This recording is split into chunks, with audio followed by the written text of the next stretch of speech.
in 1978, the mob was running rampant in the city. The atmosphere in those days was that the mob was just out of control. It was Dodge City. In New York City in 1978, the mob consisted of 5 organized crime families: the Gambinos, the Bonanos, the Colombos, the Lucchese's, the Genovese. These families adhered to strict rules of organization and protocol. The top of the family is the boss of the family, and then there's an underboss, a consigliere, and then below them are capos, who are significant leaders of the family. Under them, they have maid members who are actually sworn-in members of the family, and below the maid members are what they call associates. People could be associated with a capo or with a maid member of the family and carry out the business of the mafia family.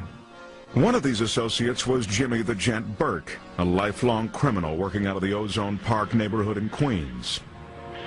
Jimmy Burke was notorious in law enforcement circles as being an absolute reckless individual. Because of his Irish heritage, Jimmy could not be a made member of the mob, meaning he couldn't reach its highest levels. But he was still very active. He was a tough guy's tough guy, and he was an earner. Jimmy Burke brought in money, and that brought the kind of respect from captains and bosses that even legitimate Italian heritage couldn't.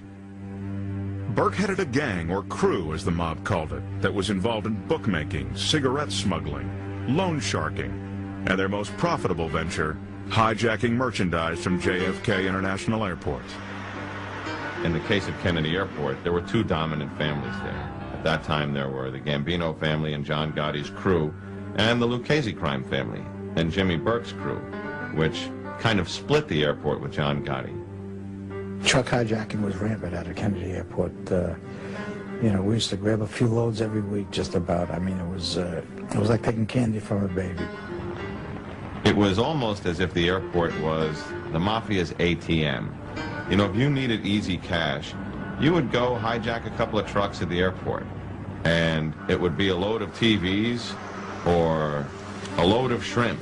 You know, it didn't matter. They knew how to move merchandise on the street. Kennedy Airport was an easy mark. You had the unions there. You had a lot of the workforce who were gamblers with gambling debts. So you had a steady stream of inside information. Kennedy Airport was easy pickings for the mob. And if a hijacking occurred, police could place good bets on where it had been planned. We believed at the time that most of the planning of any hijacking at Kennedy Airport came out of Robert's Lounge via Jimmy Burke. Robert's Lounge was a famous place not only in the underworld but also in law enforcement. Robert's Lounge was Jimmy Burke's headquarters for years and years. Jimmy had owned the building. He owned that building, owned the building next door. We had a club downstairs in the basement. It was a clubhouse and also a drinking bar and restaurant. We used to gamble in the basement. We had a nice club fixed up there. We had bocce courts in the back. It was, you know, a place to hang out. It was very close to JFK Airport. There was a lot of airport employees hung out there. We got a lot of information from those people. And that connection with airport employees paid off. In fact, it led to the biggest heist in U.S. history. The robbery of the Lufthansa cargo building was the brainchild of a Lufthansa cargo worker by the name of Peter Grunwald. He was actually a clerical employee at the cargo building, and he realized that large sums of money and significant things of value were passing through the cargo building all the time. He then came up with the idea of how to execute the robbery, but he couldn't find anybody to do it. He went to a bowling buddy of his who also worked at the cargo building, a fellow by the name of Lou Werner. Werner, deeply in debt from gambling losses, seized on this plan as a way to pay off his bookie. What Werner did was he double-crossed Peter Grunwald, and he took his plan and he went to a runner for a bookmaker. He knew a person by the name of Frank Mena. Mena, in turn, put Werner together with Martin Krugman, who was a big-time bookmaker. Krugman took the idea to Henry Hill, a close confidant of Jimmy the Gent. He says he was going to get us all lucky, you know, for the holidays. I didn't put too much stock in what he had said, but as he continued to, you know, to tell me the story and produce more stuff, it started to shape up. The plan was to rob Lufthansa Airlines of the cash in their high-value storage area. This money came into the airport from Europe, destined for U.S. banks. Usually the money was held at Lufthansa for a few hours, but occasionally, if it came in after the Brinks trucks had left, it was held until the next business day. Because it was cash from Americans overseas exchanging currency, it was in small bills with non-sequential serial numbers. Jimmy knew that with good inside information, this could be a great score. Two more members of Jimmy's crew, Robert "Frenchie" McMahon and Joe "Buddha" Manriquez, were sent to interview Werner. They were the only contacts from the crew that Werner would ever meet. Frenchie and Joe Buddha met with Lou Werner and got a full set of plans. Then Jimmy and myself, we started to put together the rest of the crew. The team that would perform the robbery would include Joe Buddha, Frenchie, Vincent Asaro, Jimmy's son Frankie, Angelo Seppi, and Jimmy's close friend Tommy DeSimone. Tommy DeSimone was a complete psychopath. He would think nothing of killing anyone at the drop of a hat. With Tommy and the rest of the gang set, the next step was clearing the robbery with the gang's capo, or captain, Paul Vario, a powerful member of the Lucchese family. Before Jimmy Burke could carry out the Lufthansa robbery, he would have had approval from Paul Vario. It would have been his responsibility to share a good portion of the proceeds with Vario. Once approval was given, the final plan was set. Werner would watch Lufthansa's cargo logs for the next large shipment of cash from Europe. They start mapping out a way to execute the robbery, thinking sometime around Christmas. What happens is their plans get expedited because on a Friday afternoon, there is a big shipment of money coming into the United States from Germany. And it is cash that was spent by probably American tourists and others in foreign countries and had been accumulated and was being shipped to Chase Manhattan Bank here in New York City. Usually, incoming money was immediately transferred from the airport to the bank via Brinks trucks. On this day, however, a delay in procedures caused the cash to be held in Lufthansa's cargo area for the weekend. Werner wasn't involved in the delay, but after the Brinks guards left, he discovered the shipment. Werner immediately left work and called up Joe Buddha. Buddha then got in touch with Burke, and the robbery was executed on an expedited basis on Sunday evening. On December 11th, 1978, at 3 in the morning, masked robbers drove a large black van into the Lufthansa storage facility. After entering, they rounded up the 10 employees who were working the graveyard shift and herded them into the lunchroom. Next, the shift supervisor was escorted at gunpoint down to the high-value storage area. You had to close the outer door, go into the second room, open that, go into the strong room, bring the money to the second room, close that door, go through a series of combinations on the safe, and then open the outer door. Then we had to load the truck, and made sure everybody stayed quiet in the interim of this. After less than an hour, the gang pulled away from Lufthansa, loaded down with cash and jewels. The robbery went off without a hitch. The group escaped without detection. Burke had expected perhaps a few $1 million from the heist. What they came back with was over $5 million, plus foreign currency, unset gems, and jewelry. I don't think anyone had any idea that it was going to be that much money. This small band of wise guys had pulled off the perfect crime. Little did they know that for most of them, this would be the beginning of the end. When the story broke, it started crossing the wires early in the morning, and it was billed as an armed robbery at the high-value cargo area at the Lufthansa cargo terminal at Kennedy Airport. And it could have been $500,000, and then it could have been $1 million.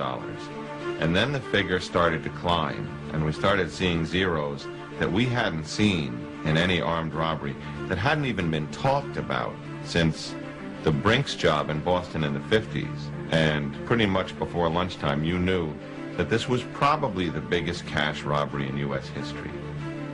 Though never confirmed, the take was estimated to be between $5 and $6 million. And as the New York tabloids speculated about possible suspects, the police and FBI knew who was most likely to be behind the crime. The FBI and the New York City Police Department had a pretty good idea who committed the robbery within 2 or 3 days. In fact, within a day of the robbery, there were 2 crews that were targeted as those responsible for the robbery. The John Gotti crew in Howard Beach and the Jimmy Burke crew in Ozone Park. Undercover detectives prowled the bars in those 2 areas, looking for information. Would send detectives out, have a cocktail, go in with a girl, sit down, start talking to certain people. And I would say within 24 hours we had the whole story. The behavior of the Roberts Lounge gang was suspicious. Though Jimmy had given only a small percentage of the money to his men, they still celebrated in a very public manner. These guys can go out and spend it immediately, either on broads, on booze, on drugs, on racetracks, on cars. I mean, the mentality of these people, I think collectively they had the IQ of an ashtray. They really couldn't function in the real world. It was the holiday season. Everybody was drinking, partying, buying all kinds of crazy gifts for their girlfriends. And I mean, it was insane. These were not the faculty of Harvard. When you think of organized crime, a lot of people hearken back to the images that they know, images from The Godfather, that these are men of honor, that they're fairly sophisticated, somewhat Machiavellian. A lot of these guys were just plain morons. Despite the crew's reckless spending spree, the task of proving them guilty didn't prove to be easy. Jimmy's reputation as a vicious killer meant people with information would not risk going on the record with any allegations. Knowing and proving are always 2 different things in law enforcement. Very quickly, everybody knew that this was Jimmy Burke and his crew behind the robbery, but being able to prove that required one of 2 things. You either needed forensic evidence like Jimmy Burke or Tommy DeSimone or Henry Hill's fingerprints. You needed to recover some of that money during a search at one of their premises, or you needed somebody talking about it. And at the time, immediately following the robbery, they didn't have any of those things. Authorities did, however, catch a break when they recovered the van described by a witness as being used in the heist. Part of the master plan had been for crew member Stephen Stax Edwards to get rid of the van by having it crushed in a mob-controlled junkyard the night of the robbery. He got drunk and loaded that night. He was supposed to stay straight, take the truck to Jersey, have it put in a masher and crushed. He proceeded to leave it in the city, fingerprints all over it, and go back home and go to sleep. When word got out to the press that fingerprints had been found, Jimmy Burke knew they had to belong to Stax. The rest of the crew had worn gloves. Burke decided that Stax's connection to the gang had to be eliminated. Stax was the first one to get whacked.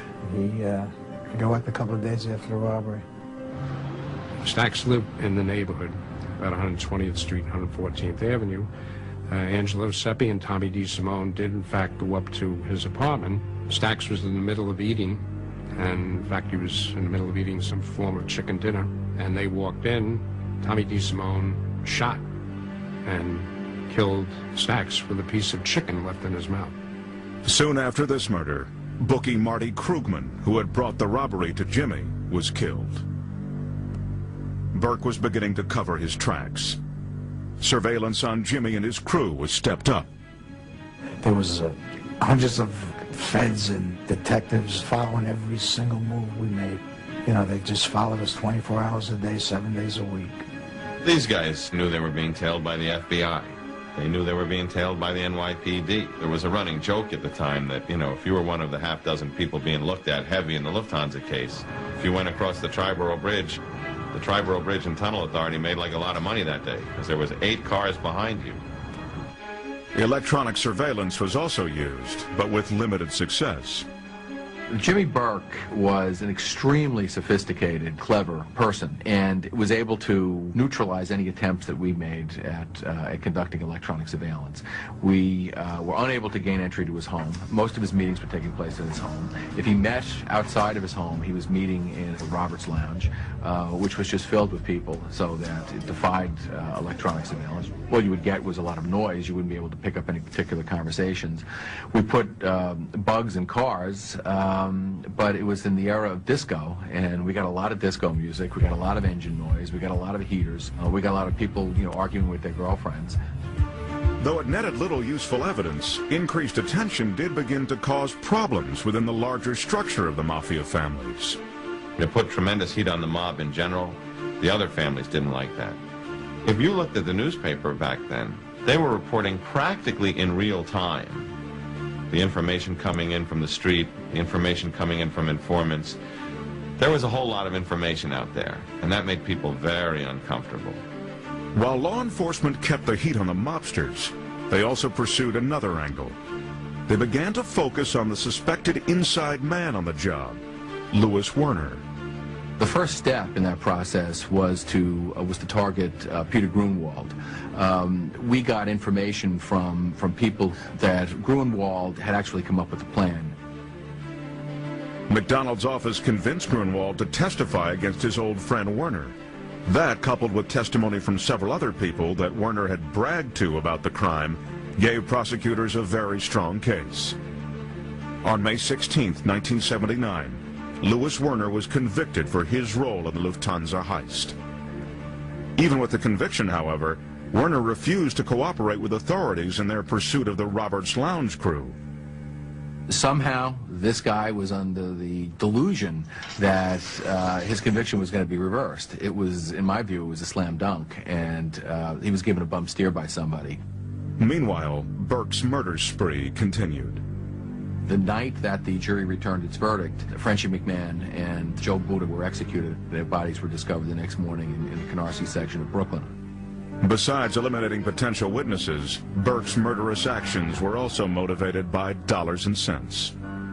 You know, the greed overtook him, and he went completely insane, you know, and I guess he had a lot of influence from the other bosses of the family, because they figured it was just easier to kill all the other people rather than to give them their fillets. Rather than give them $400,000 or $500,000 apiece, it was easier to put a quarter bullet in their head, you know. So he started eliminating everyone at that point. By the summer of 1979, 6 months after the heist, 8 men associated with the robbery were dead. Louis Werner, the man behind bars, didn't know the names or faces of anyone left alive. And over $5 million in unmarked bills were still missing. The feds would be knocking on my door 6 o'clock in the morning and, you know, telling me, listen, you're going to be next. We know that they're going to kill you.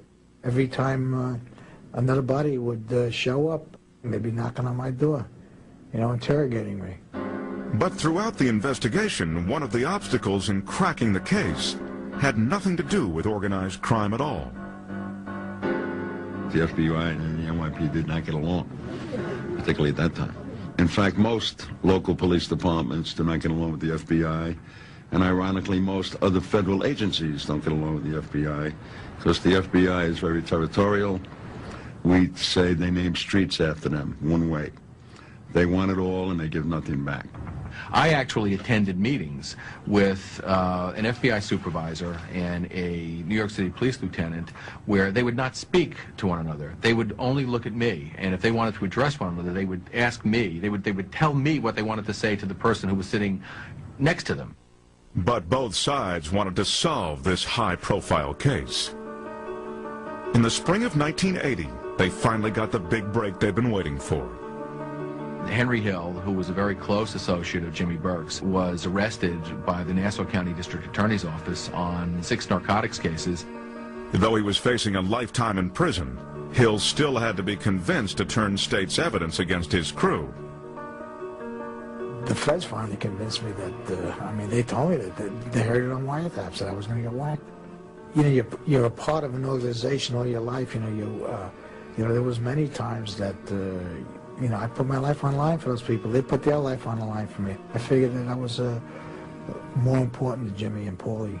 It was so hard to believe what was happening at the time for me.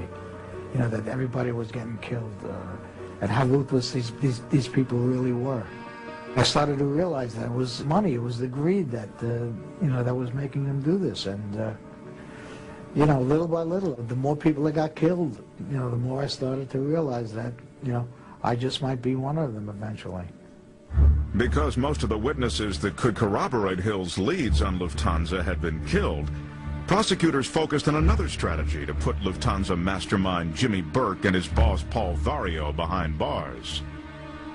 The FBI, when they do question you, they make you what they call a queen for a day.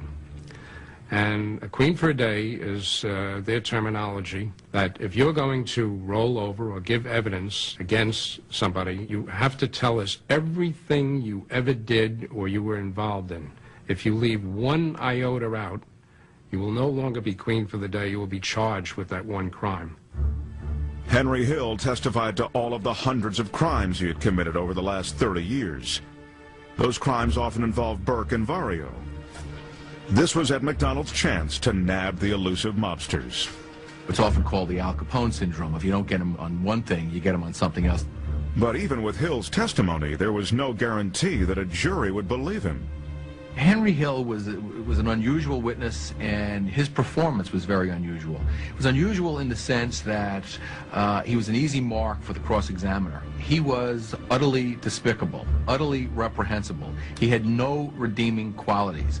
The only thing that he had going for him as a witness was that we had unmistakable proof that he was closely associated with the people against whom he testified.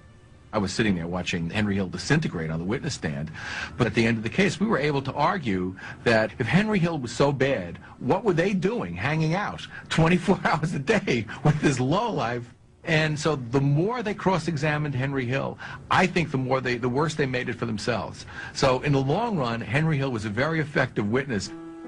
Although there was not a conviction for Lufthansa, Hill's testimony did lead to 2 convictions for Jimmy the Gent Burke. One for a basketball point shaving scheme, the other for the murder of a man named Richard Eaton.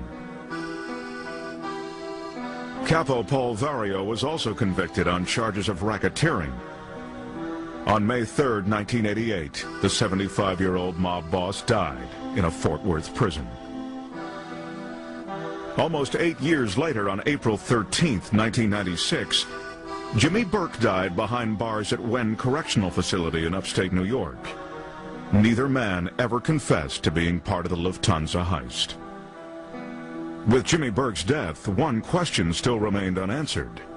Where did all the money go? There's a lot of people out there who got money out of this robbery who will never be found. Probably the major benefactor of this robbery was the mafia. The bosses of the mob, they got a large chunk of this money, no question about it. There was a lot of others involved that never came into suspicion or was ever prosecuted. Certainly for the mob, it was the perfect crime. And the reason it was the perfect crime was because it involved cash, piles and piles, bags and bags of undocumented, untraceable, not hard to launder, U.S. currency, foreign currency, cash. There's one thing that is the lifeblood, the heart of the mob, the thing that drives its existence, the thing that makes its blood course through its veins, the thing that makes its bosses smile. It's cash. And the Lufthansa robbery was all about cash. Nobody so much as scratched their thumb on a doornail. It was clean, it was quick, it was cash. You don't get more perfect than that.